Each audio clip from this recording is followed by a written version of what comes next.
বিশ্বকাপ ক্ৰিকেটৰ ফাইনেল খেলত ইণ্ডিয়া হাৰিল। মোৰ দৰে হয়তো আপোনালোকৰো বহুত দুখ লাগিছে, বহুত বেয়াও লাগিছে।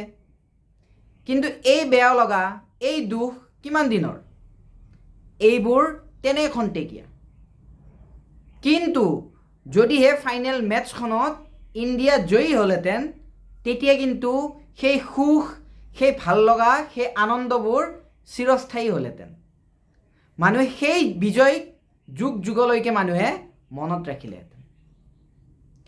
বিশ্বকাপ ক্ৰিকেট যেতিয়া আৰম্ভ হৈছিল, তেতিয়া অষ্ট্ৰেলিয়াৰ প্ৰথমখন খেল ইণ্ডিয়াৰ লগত আছিল, যিখনত অষ্ট্ৰেলিয়া হাৰিছিল। তাৰপিছত দ্বিতীয়খন খেল আকৌ ছাউথ আফ্ৰিকাৰ লগত আছিল, সেইখনতো অষ্ট্ৰেলিয়া হাৰিছিল। আৰু তাৰপিছত তেনেদৰে লাহে লাহে বিশ্বকাপৰ খেলবোৰ আগুৱাই গৈ থাকিল।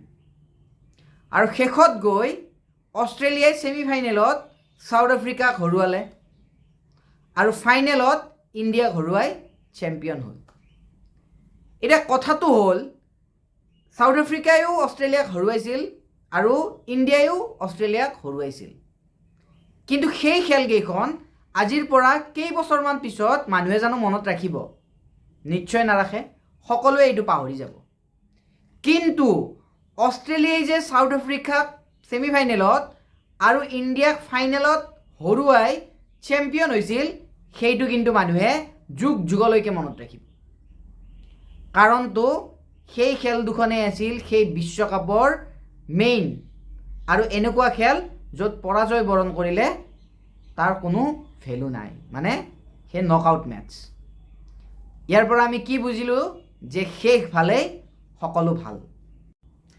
ইয়াৰ পৰা মই এইটো বুজাব বিচাৰিছোঁ যে আমি আমাৰ জীৱনত হয়তো বহুবাৰ বিফল হওঁ, যেনেকৈ অষ্ট্ৰেলিয়া হৈছিল।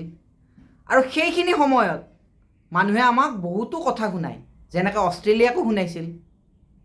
কিন্তু এই হাৰি হাৰি যেতিয়া আপুনি শেষত বিজয়ী হ'ব নহয়, যেতিয়া আপুনি আপোনাৰ জীৱনত জয়ী হ'ব নহয়, তেতিয়া কিন্তু আপোনাক কোনেও কথা নুশুনায়।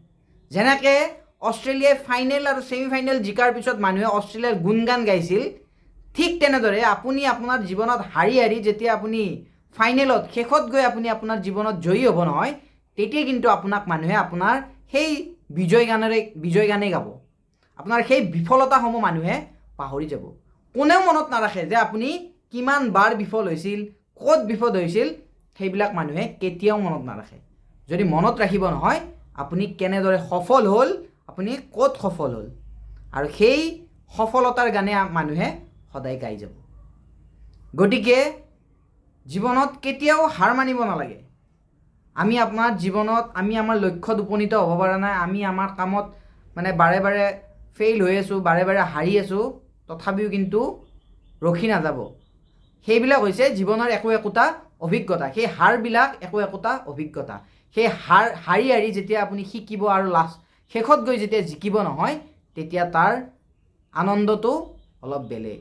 গতিকে জীৱনত মনোবল ৰাখি, সৎ পথত সাহস ৰাখি আগুৱাই গৈ থাকিলে আপোনাক জীৱনত সফল হোৱাৰ পৰা কোনেও ৰখাব নোৱাৰে। ধন্যবাদ।